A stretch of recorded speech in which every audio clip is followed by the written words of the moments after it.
Hello, my name is Benjamin Hughes. I'm an indie board game designer working on a cooperative dungeon crawler called Survive the Night Watch.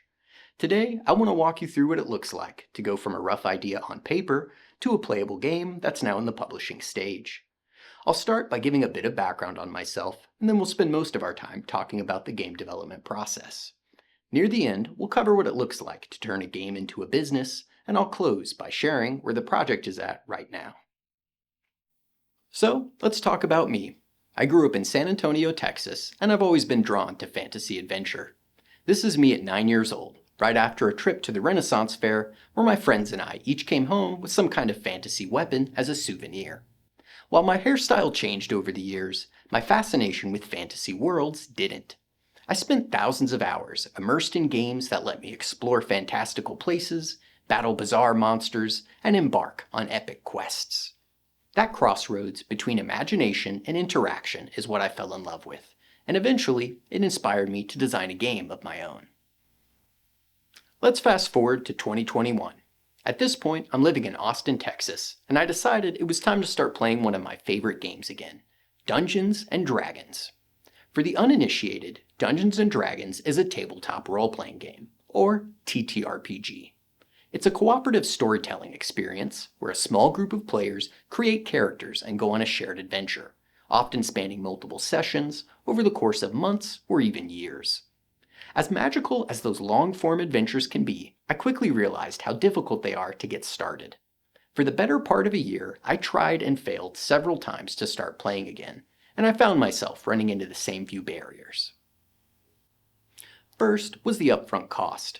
Between books, miniatures, and dice, there was a meaningful financial commitment, and I hesitated to invest that much before knowing whether I'd even enjoy the latest edition. Next was time. I had to relearn the rules, find players, and build a character, along with asking other people to make a similar time commitment before we ever started playing. Then there was complexity. I watched new players get excited and immediately overwhelmed when they saw the size of the rulebook. And finally, scheduling. Even if I found interested players, getting everyone's schedule aligned for a regular meetup was a constant challenge. Eventually, I was successful in finding a long-term group to play with, but one question always stuck with me. Why does it have to be this hard to start an adventure? I remember asking myself, what if it didn't have to be this difficult? And that's what piqued my interest in game development. Maybe I can make a game that captures my favorite parts of the TTRPG experience without the high upfront cost, steep learning curve, or long-term scheduling commitment. How hard could it be, I thought? Just make a game. Well, 4 years later, I've learned just how challenging it can be. So, near the end of 2021, I started what I thought would be a small side project, and I set out to make my own tabletop game. I started on paper with a clear design objective, a mission statement to guide the development process. My goal was simple: make a more intuitive, approachable, pick-up-and-play TTRPG experience. As time went on, this design objective became an essential part of my decision-making process. Anytime I was unsure of what direction to go in, or whether or not something should be included in the game, this guiding light led development in a consistent direction. Next, I started outlining the game's initial concepts. I needed to drastically simplify the TTRPG experience, but that raised an important question. What parts do I keep? My initial vision for the game was huge. It included customizable characters, a full set of TTRPG dice, and a wide array of challenges.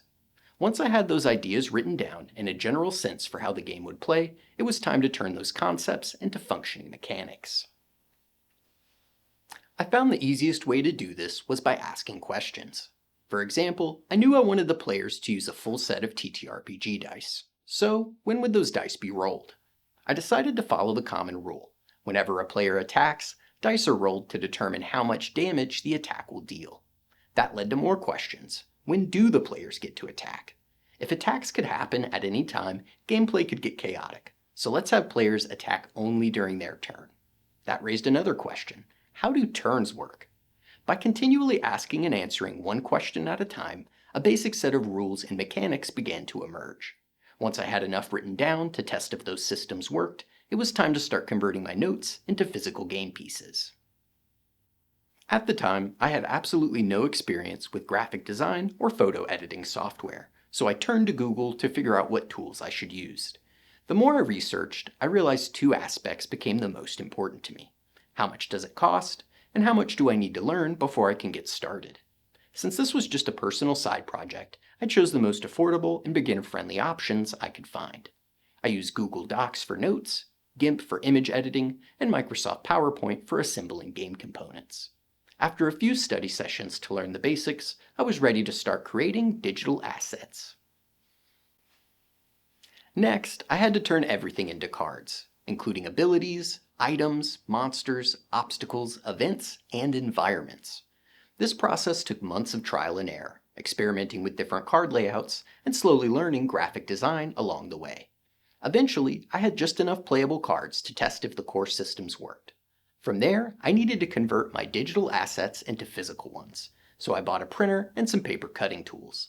I printed my cards, cut them out, and sleeved them over existing cards.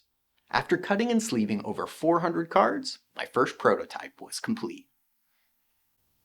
To recap, this is the process I followed when I started making my game. I started with a clear design objective. I outlined broad concepts, then asked questions to turn those ideas into mechanics. Once I had enough to playtest, I researched tools, learned how to use them, and created digital assets. Finally, I turned those assets into a simple, low-cost prototype. And with that, I was technically finished. I set out to make a game, and I made one. Congratulations, past me, you did it. But my journey wasn't over. I wanted to see if the game works, and even if it did work, how could I make it better? That's where playtesting started. I started playtesting by myself. Solo testing was a great way to check if the game was functional, if the rules worked together, and if anything was immediately broken. Even later in development, I kept coming back to solo testing as a quick way to verify how changes impacted the game. Once the kinks were ironed out, I started playtesting with friends and family, and I was finally able to see the actual player experience. It was incredibly rewarding to see players discover combos, react to tense dice rolls, and ask questions I had never considered. I found that playing with the same few people was great for analyzing the return player experience. It wasn't until months of updates later that I decided to test my game with the public. I used Facebook groups and Meetup to connect with board gamers and developers alike who were open to trying out my game. Public playtesting was particularly good at testing the rules and how understandable they are to a general audience. As time went on, it became my go-to method for observing the first-time player experience. No matter the group size, my objective stayed the same. Be observant, take notes, and pay attention to how players felt during the game. At the end of every session, it was time to gather feedback. I usually start a feedback session by facilitating open table discussion. Because some players might hesitate to share negative feedback, I made a point to set the tone early. There were no feelings on the line. This was all about making the game better. I'd begin with open-ended questions like, "What did you think of the game?" or "What stood out to you?" Often, players would share their immediate thoughts and point out any major issues or frustrations, which helped me identify what mattered the most to them. For anyone uncomfortable sharing feedback at the table, I also created an anonymous online survey. While fewer people used it, when they did, often their feedback was detailed and precise. No matter how feedback was collected, my priority was always the player experience. It didn't matter how I intended something to work. If the players had a bad experience with any part of the game, that's what I needed to focus on. Once I had a full set of notes, it was time to take a step back and decide what needed to change. Let's talk about the debrief after my very first multiplayer playtest. While I successfully captured some elements of the TTRPG experience, the gameplay was significantly different from what I imagined. Most of the rules worked, and the players enjoyed the overall theme, but the biggest issue was time. Between setup, character customization, learning the rules, and frequently stopping to explain mechanics, my first playtest took nearly 3 hours to complete. While this was always meant to be a larger game, it was far more sluggish than I anticipated. That playtest gave me clear, actionable problems to work on. By identifying those issues and redesigning the game to address them, I completed the cycle of iteration for the first time. Even though the first multiplayer playtest was clunky, there were moments of excitement and anticipation that shined through, and I knew there was a better game hiding somewhere inside that prototype. Over the next few years, this cycle repeated hundreds of times. gradually shaping the game into a more polished experience. As I became more proficient at each of these steps, the process became faster and more effective. Ultimately, the cycle of iteration is the game development process. Like any craft, it's all about spending time with it, paying attention to the details, and finding enjoyment in the process itself. As development continued, the game started to feel less like a fun side project, and I could see its potential to become something more. After researching online and talking with other developers, everything pointed to one next step: publishing. When I started looking into publishing, I found there were two common paths: selling the game to a publisher or publishing it myself. Selling the game typically starts with pitching it to a company, sometimes through a submission form or contest. If a publisher accepts your game, your involvement afterwards is often limited, and they might retheme it using an intellectual property they already own. In most cases, you receive a one-time payout, retain credit as the designer, and the publisher handles everything else. Self-publishing is the opposite trade-off. You keep full creative control, but you also take on all the responsibility. Instead of a single payout, you continue investing time and money, essentially betting that you can sell the game yourself and earn more in the long run. I had a strong vision for the game, and I wanted to see it fully realized, so I chose to self-publish. That decision meant returning to the cycle of iteration for the next few years, this time with higher stakes. Along the way, I learned several key lessons that led to major changes, sometimes completely reshaping how the game played. One of the most impactful lessons I learned was the importance of limiting player options. When players are presented with too many choices, they can become overwhelmed, a phenomenon often called analysis paralysis. By narrowing options to a few meaningful decisions, players act more confidently, and the game moves faster for everyone. Another key lesson was minimizing player downtime. By reducing setup time, simplifying rules explanations, and streamlining turn-to-turn gameplay, you can keep players interacting more frequently, and that keeps them engaged and looking forward to their next turn. The last lesson I'll share is that variety alone isn't what brings players back. It doesn't matter how many strategies exist if the core gameplay experience isn't fun. I think of it like food. Your favorite meal probably isn't your favorite because it has the most flavors, but because it executes a specific flavor really well. By designing around the kinds of moments you want players to experience, you end up with a focused gameplay loop that has a strong identity. After years of iteration and refinement, the game finally started to resemble a finished product, and it was time to order a high-quality manufactured prototype. Holding a manufactured prototype for the first time was a surreal experience. It looked like something that could sit on the shelf at my local game store, and it had my name on it. It represented thousands of hours of work, and I couldn't have been happier with how it turned out. Compared to my original vision, the game changed in ways I never could have predicted. Customizable characters became preset classes. A variety of challenges was narrowed to only combat encounters.